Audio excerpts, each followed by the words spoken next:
Greetings, everyone. Good to have you with us as we wrap up this week here in December. We're very, very close to the end of the month, and that means Christmas is coming, and also means that we're on the verge of a new year in just a very short period of time. Appreciate you joining us today on Insight to the End Times. I'm Dr. Brian Scott, and we've been examining the perilous times that we're living in. Paul warned us about this. The apostle wrote the young Pastor Timothy in 2 Timothy chapter 3, verse 1, that in these last days, perilous times or extremely dangerous times will be here. And we're in those perilous times already. I wanted to share some events that have been occurring around North America here in the last couple of weeks. These are things that I have been reading in editorials in the newspaper and seeing on the news. And they speak of the perilous times we're living in and the change that's occurring in the way we approach life and what's acceptable today and what is not acceptable. I want to refer to November 11th. Here in Canada, November 11th is called Remembrance Day, and it's the day that we remember the army and the military veterans who went before us in the world wars, like World War I, II, and subsequent wars since that time. And they defended our privileges, our rights, our freedoms, and many of them gave their lives for that. And in terms of respect and honor, we have a day set aside called Remembrance Day. And it's been sacred. We have Remembrance Day ceremonies, and the veterans that are still around and living, they gather together. Some of the current armed force members gather as well. Many citizens come together. Local leaders come together. And we remember what they have done for us, which really guarantees our freedoms. You know, they paid the price. Hallelujah. But it's not all well with our government as it pertains to this situation. And so I've got an article that appeared in the national paper on November the 11th, and the heading of the article is Army's Prayer Rules Are Under Fire. So I want to read some of those segments to you.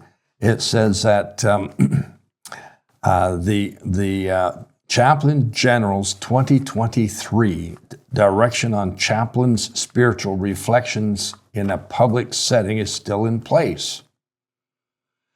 And here's what it goes on to say. I'm ashamed, this is what the editorial writer is referring to, a member of parliament who made these comments. I am ashamed that our government intends to restrict public expressions of faith in our military, or in plain terms, to ban prayer in our military. Hey, this is Matt from Insights to the End Times. I wanted to interrupt just for a quick moment and ask you to do us a huge favor. If you could go ahead and hit the like, share, or subscribe button, it would allow us to make sure that you stay up to date with all the latest videos from Dr. Scott. Now back to the episode. It is cowardice to ask our sons and daughters to put themselves in harm's way, but refuse them the right to express their faith in God. The right to openly pray is an insult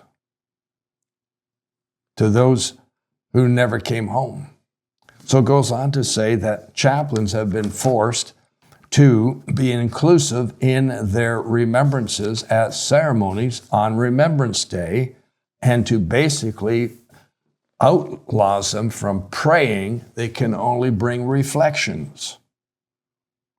They're also outlawed, or they are prohibited from wearing faith-oriented scarves or other memorabilia that would highlight the fact that they are walking in faith or praying or working from that perspective. And otherwise, the government or the mandate that has come forth from this military chaplaincy division is to sanitize these ceremonies so they're no longer what we would call a Christian ceremony.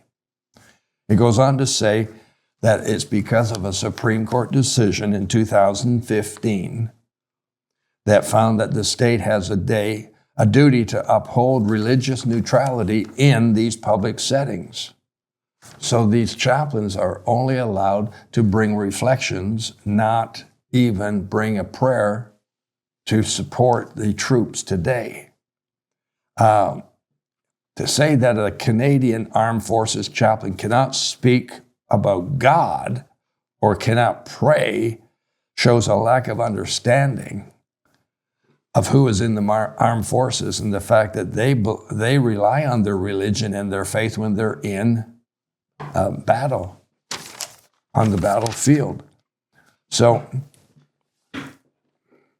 wow. You see, this is what's happened in our nation here in Canada. We have come under this wokeism mentality, which has spread into all of these areas. What could be more sacred and what could be more honoring or honorable than to honor our veterans who paid with their lives that we would continue to live in freedom in our country? And so they turned this around and say, well, we can't do that anymore. All you can do is speak in terms of reflections. No prayer, no faith, no evidence of God. When you remove God from the occasion, you are in Genesis chapter 6 trouble. You're in this land of wickedness, men's heart full of evil continually. You're in this land of corruption and violence having no bounds because there's no overriding situation to keep them under control. Unbelievable. Unbelievable. I want to read another article to you in the education area. Hope you don't mind, but this one is really quite an interesting title. This appeared in the papers November the 14th. This editorial writer entitled this article, "Who Will Stop Our Kids from Getting Dumber?" Wow. My wife was an elementary school teacher to begin with, and then she opened a private school of her own, and she became the founder and the principal of that school, and it was a great school, private school, produced great students, great results. All the testing that was done on a provincial level, our students here at our school, they were always graded about 2 grades ahead of the level they were really at. So a grade 5 student had the ability to do grade 7 type work. Well, here's what this article, and this referring to some things in the States. I'll just read it to you.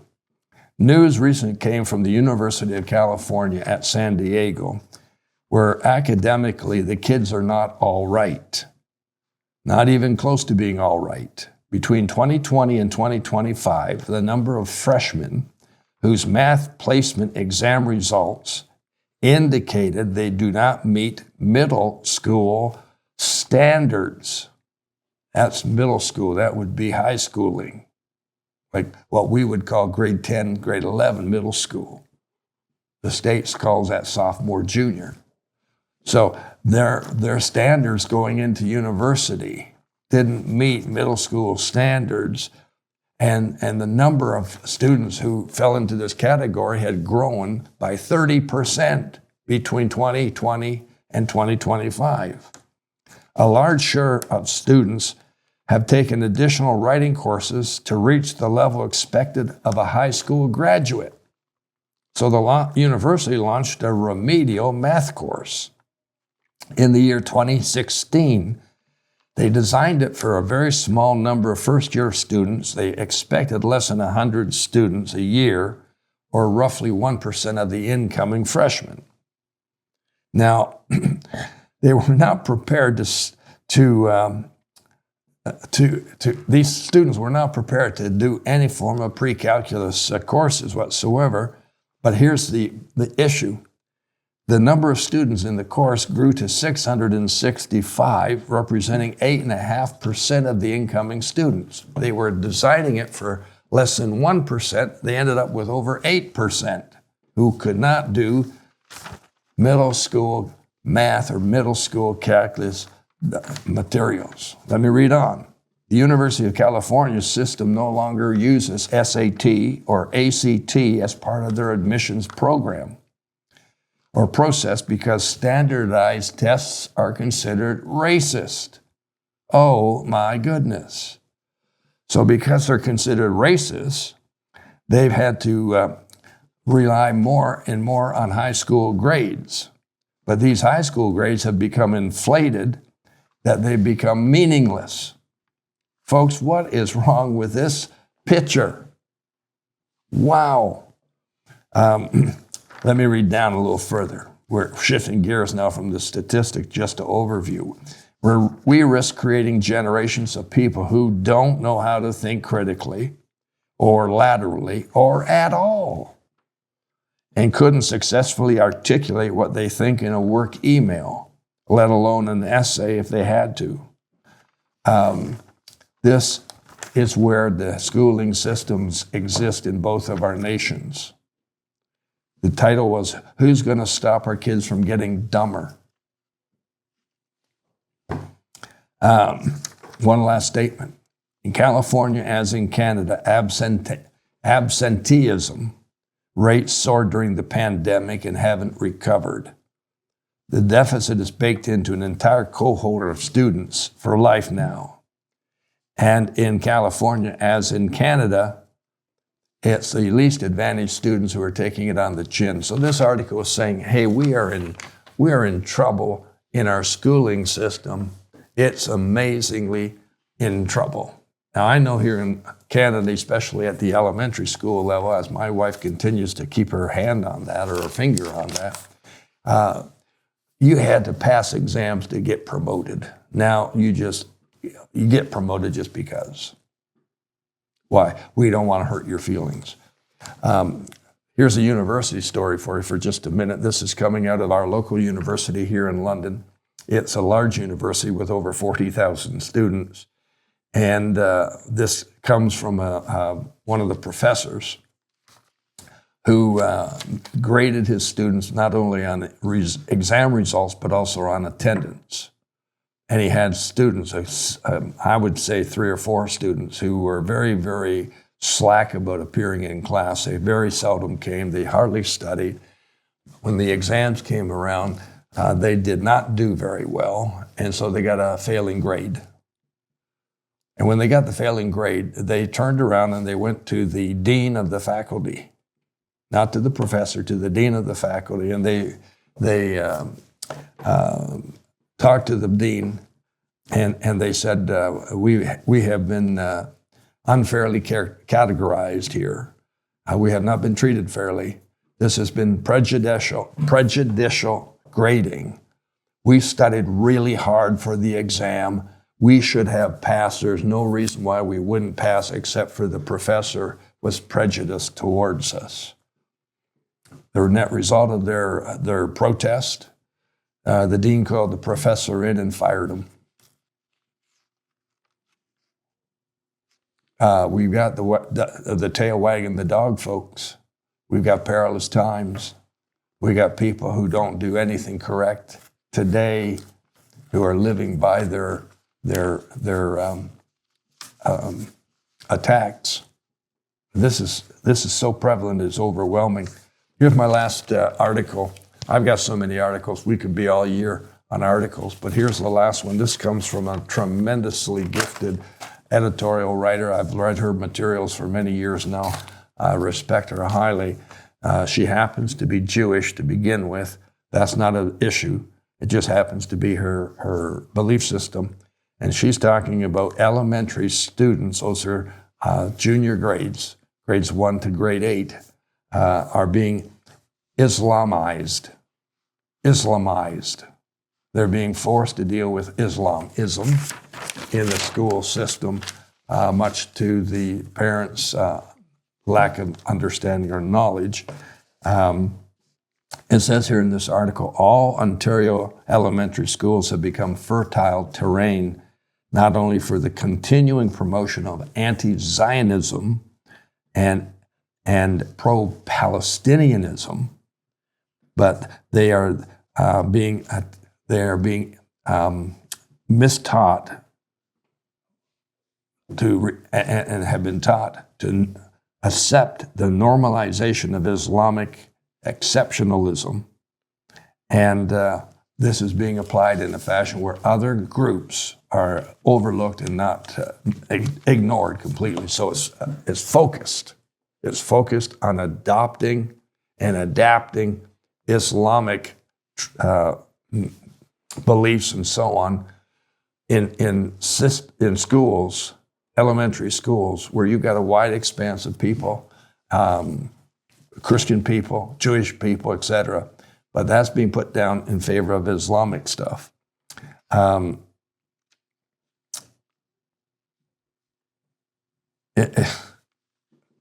me give you an illustration from these notes. October 7th is the day that Hamas invaded Israel in 2023. So this past October 7th, 2025, in one of the schools in the city of Toronto, in anticipation of this sorrowful anniversary for the Jewish students, this secondary school played the Canadian national anthem that morning in Arabic. Come on. Is that not a slap in the face? The principal's mind was to focus on October 8th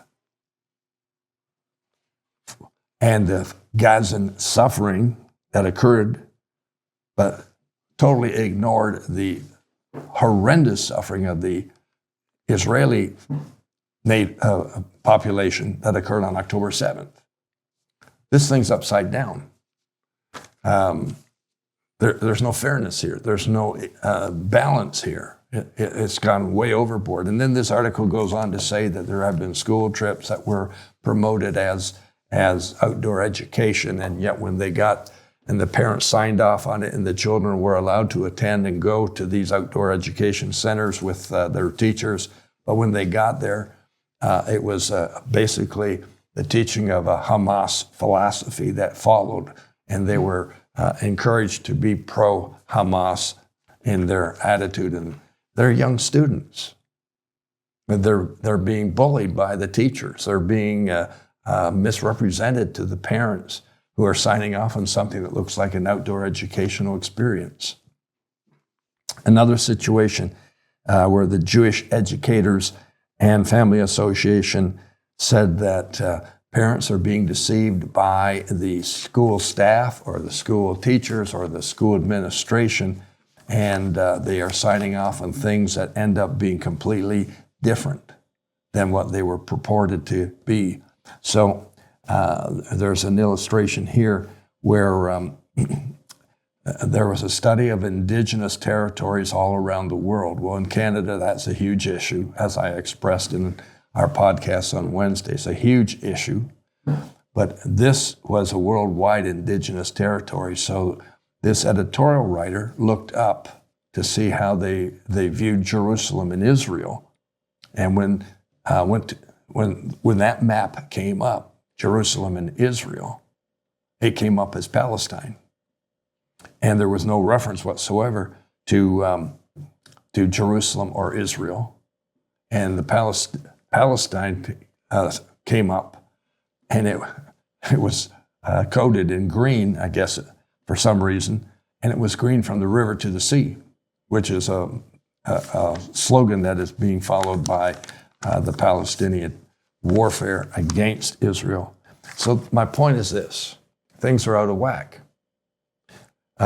We have a focus on trying to indoctrinate young children who are in elementary school against their parents' wishes, and it's achieved by deceiving the parents into thinking it's some other form of school activity. That's pretty low. So here we've got 3 articles that I've shared with you today. One is how we've lost our respect for Remembrance Day because they're not allowed to operate in the normal practice of a prayer in faith and so on. That's pretty low. Then we have the second indication of our students in the going into university being ill-prepared to enter university, that they haven't been taught or haven't learned the fundamentals of middle school type mathematics, English, and so on. And then we have this third category of elementary schools being indoctrinated in things that lead to pro-Hamas, pro-Palestinian, and anti-Zionism and anti-Semitic type standards.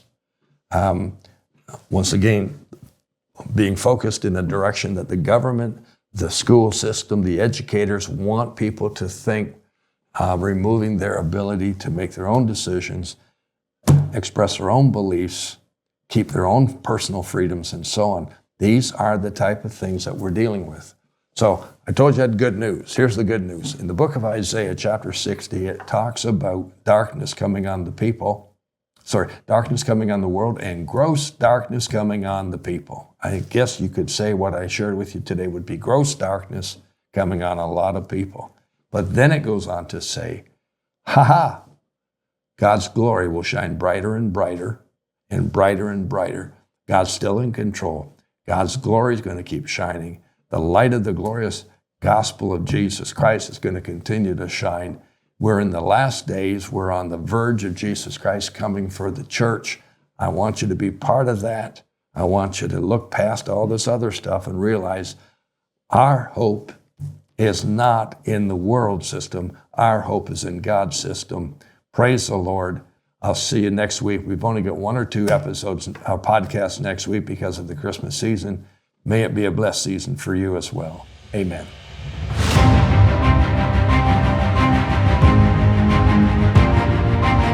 Hey, thanks for watching this episode of Insights to the End Times. I hope you enjoyed it. If you'd like to get notified every time we release a new video, go ahead and hit that subscribe button right over here. Now, if you'd like to catch the previous episode, you can do that right here, or the entire playlist is right above right here. Thanks for watching. We'll see you on the next episode of Insights to the End Times.